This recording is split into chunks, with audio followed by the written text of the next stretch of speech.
Welcome to this episode of the Million Dollar Mastermind. I'm Larry Weidel, and before we get started, if you want to know exactly how to win again and again, go to weidelonwinning.com/webinar now to watch something I've put together for you. Now let's get going into this episode of Million Dollar Mastermind.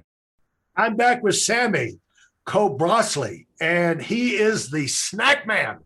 And it's going to be fun to see how many varieties, new snacks he comes up with. We all benefit when Sammy stays in there and comes up with new things because, let's face it, how many Cheetos can you eat in your life? How many potato chips? I mean, it gets boring after a while. You like new stuff, you know? And it's nice to have some new options.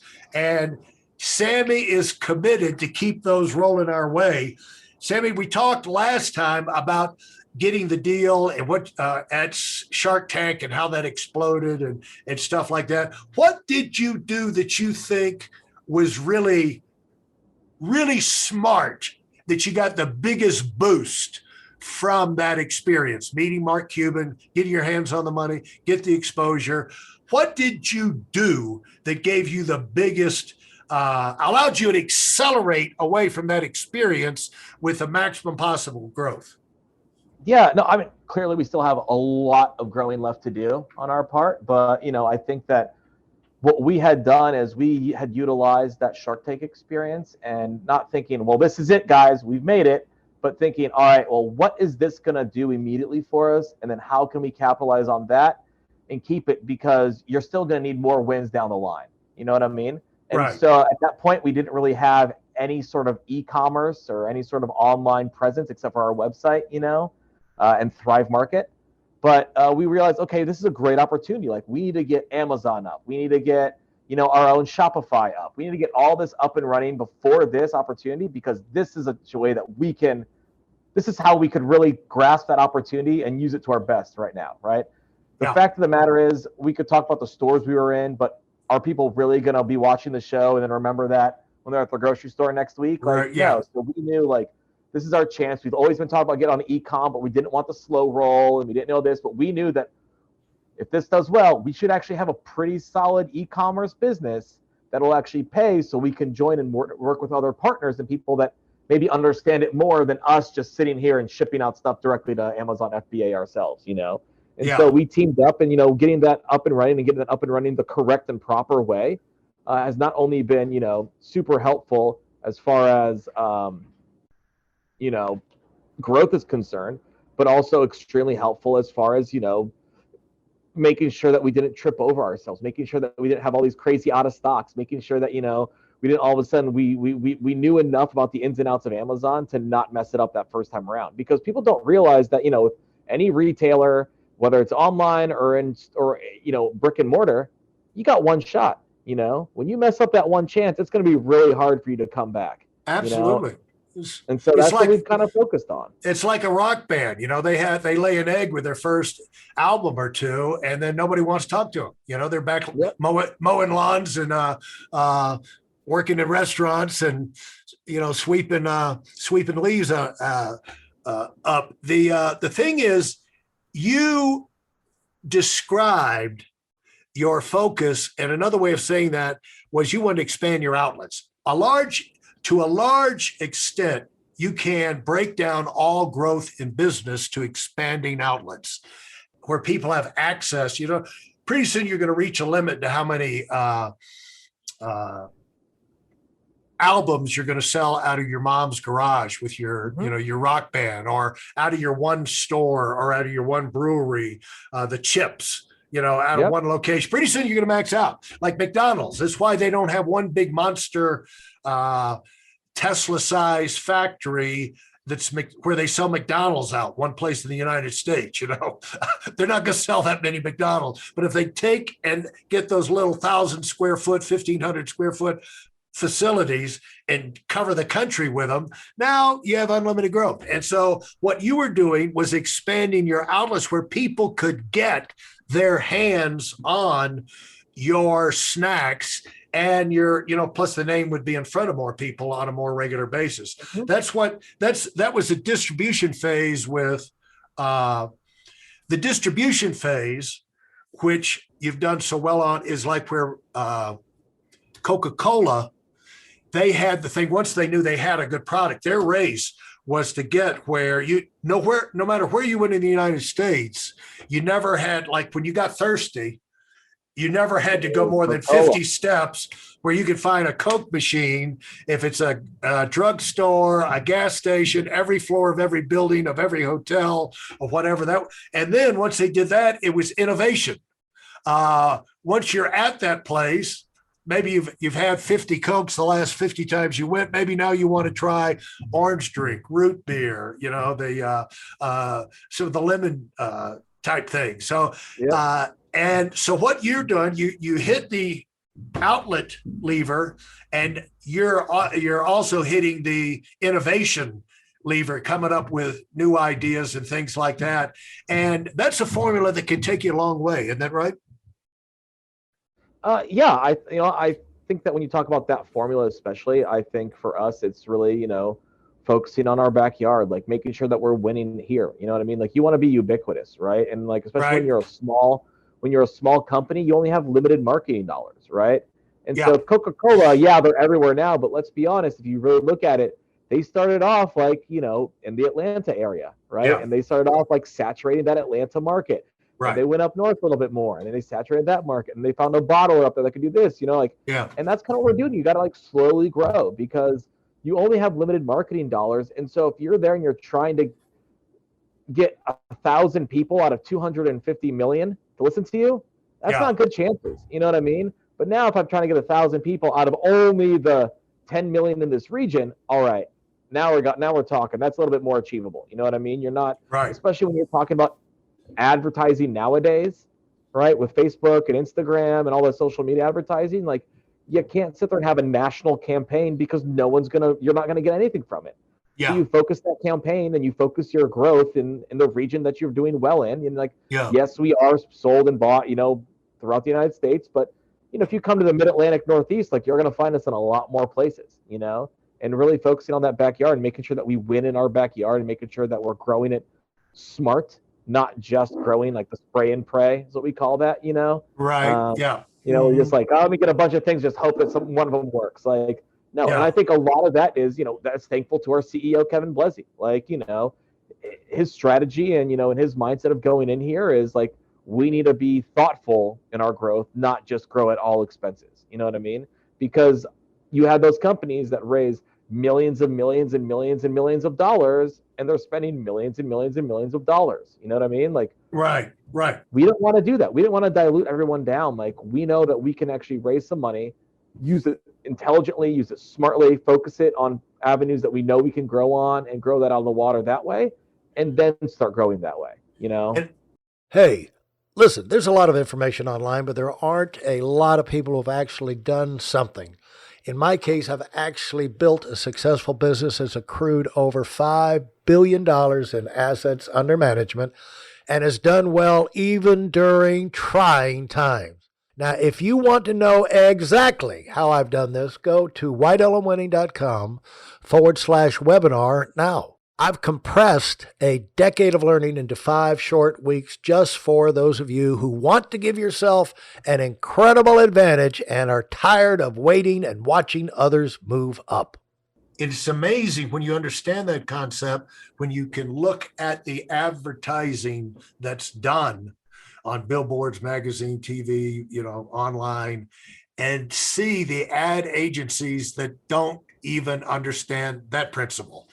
You can there's just no target to what they're talking about. They're just saying nonsense things. And it's like, that's, I've got a car. We believe in freedom and green trees, and I'm going to go buy a Hyundai. What's the connection there? Not singling out Hyundai, all you Hyundai lovers. I was just the first one that came. But when you go, we all have internal principles that we use to keep ourselves on track, because success is a discipline. You gotta, like Jerry Seinfeld talking about comedy. He said some comedians, he said, these newer comedians, I hear people say, if I don't feel funny today, I'm not going to write jokes. He said, or if I don't feel funny, if I'm not in a good mood, he said, I'm just not going to go and do any stand up or, go to the comedy club or anything like that.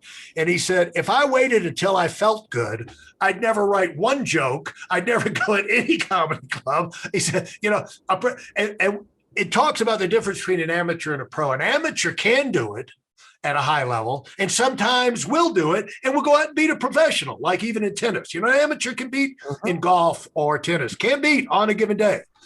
But the professional is going to win 99 times out of 100 because they have taken that skill they've developed and moved it and combined it with a mental toughness and discipline to where they're going to do things that's going to cause them to be successful, whether they feel like they know what to do, when to do it, how to do it, but then they do it consistently whether they feel like it or not. And for that to stay on that kind of track, you've got to have things in your mind. They kind of like guide, like guide rails, it's like, no, I ain't going over there, because people will throw stupidity at you, well-meaning stupidity at you all the time. The wrong advice comes constantly. So how do you stay on track, man? So our guide rails here, our Snacklands, is that we're very, very firm believers in Murphy's Law. Okay. Like, if it's going to go wrong, it's going to go effing wrong. And we believe that, that nothing ever goes right. And so we don't go into any situation, any day thinking like, hey, today's going to be a good day. And we yell at people all the time. Like if our CEO is like, guys, look at this, solid start to the day. Today's going to be great. We go now you just said it's going to be a good day. Something's going to go wrong. And so I wake up every day. If I was, if I was a performer, they say the show must go on, right? Or the show must go wrong, so these stay on Parks and Rec. And that's how I feel something's going to go wrong today. And so as long as I'm ready for it, as long as I'm willing to do it, I know that. So not every day is going to be a perfect, I feel funny day. Right. Yeah. In fact, I know that I have to be there ready to tell jokes anyways. Right. Yeah. In that same sense. I know that whether or not it's a great day, I have to be there. So, oh shit, my microphone doesn't work. Okay, I just got to yell my jokes tonight. Machines are going to break back there. Things are not going to happen. Supplies are going to show up late. People are going to be sick or not coming at all or quit. You know what I mean? There's always going to be some hurdle that's thrown at you. And so I just go in every day. I wake up, I look at my phone first thing and I go, all right, don't have any missed phone calls or texts that are frantic. So looks like the day hasn't gone wrong yet, but I know it's going to happen at some point. And then I go to work and I continue working. I do my day to day, and sooner or later I go, there it is. All right, that's the mess up today. That's what we got to fix today. And, if you go in with that mentality, it makes the best days so much better than if you go in every day and be like, today's going to be great, and it's horrible. People come home, they go, I had the worst day ever. I go, you only had the worst day ever because you thought you were going to have the best day ever. If you go in every day thinking you're going to have the worst day ever, even the worst day ever is still just a normal day. You know what I mean? It's sooner or later you got to realize everything is accomplished in spite of something going wrong or a lot of something's going wrong. So once you realize it's not my job to avoid having things go wrong. It's my job to make sure they don't stay wrong. Yep. To fix when they do happen. To be there when someone comes in and they go, Sammy, we just had a customer say this, X, Y, and Z. I go, well, luckily, I know that's not true. This is actually what it is. Here's what you guys need to write back to them. This will calm them down. They go, oh, wow, how'd you know that? Because that's my job. My job is to sit there and to know the one answer to the question that no one else knows. You know what I mean? That's also a testament to our team and how great they are is how they have learned so much that I don't get but an email every randomly from the marketing people or from this hey man, what's this? And I was like, oh dude, yeah, I did that years ago. All right, yeah, we need this for our FDA factory registration. I remember. You know what I mean? That's it. Hey, what are you, of all the great things that's happened to you since you started this, what do you take the most joy or satisfaction or just means the most to you that you were able to do one of those things? Which one stands out to you? Because I know it's going to be what happens next and all of that, but there are milestones that like I just can't believe this happened. One thing is going to China and things like that. Yeah, I know, but I still to this day, like, nothing makes me feel better, and nothing makes me feel like I've accomplished more. Nothing makes me prouder than when someone goes, "Oh, dude, these things are dope. Oh man, these things taste great. Isn't that great? Oh, I just had them, and my kid ate the whole bag, and I was like, yeah, bud, that's what I like. All right, like that's what makes me coming back for more. You know what I mean? Like I haven't changed the world yet. I'm not gonna change the world. I'm not gonna cure any crazy geopolitical problem.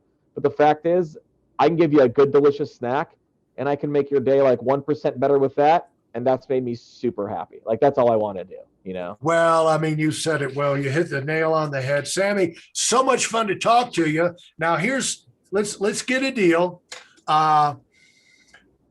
Number one, two deals. Number one, when I come through your area, I'm gonna give you a call and stick my head in and take a quick peek around your factory, and you can kind of show me the thing live if you're agreeable. Come down.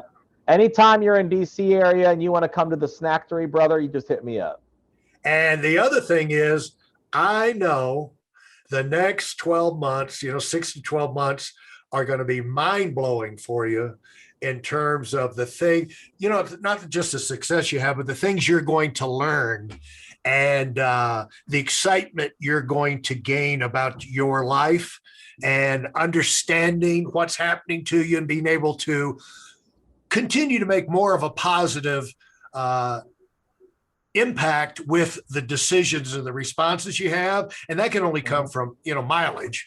And so I'm looking forward to that for you and looking forward to us getting back down the road and seeing, kind of throw these things up in the air and see what we're learning, man. Dude, thank you, man. Right now, I appreciate that. I hope everything that you said comes true, but right now I'm focused on like the broken electrical outlet I got to fix in the corner over there. All right. Thanks so much, Sammy. All right, brother. We'll talk to you, man. This has been really brightened my afternoon, and I hope you've enjoyed it. Absolutely. Likewise. If you enjoyed what you've heard and are dead serious about finding out for yourself exactly how this works in the real world, I've taken the most valuable business lessons I've learned over 40 years and put them into something for you to watch. Go to whiteelementary.com/webinar now in order to move up as fast as possible. I'm Larry Weidel, and I run the $1 Million Mastermind. Go, go, go.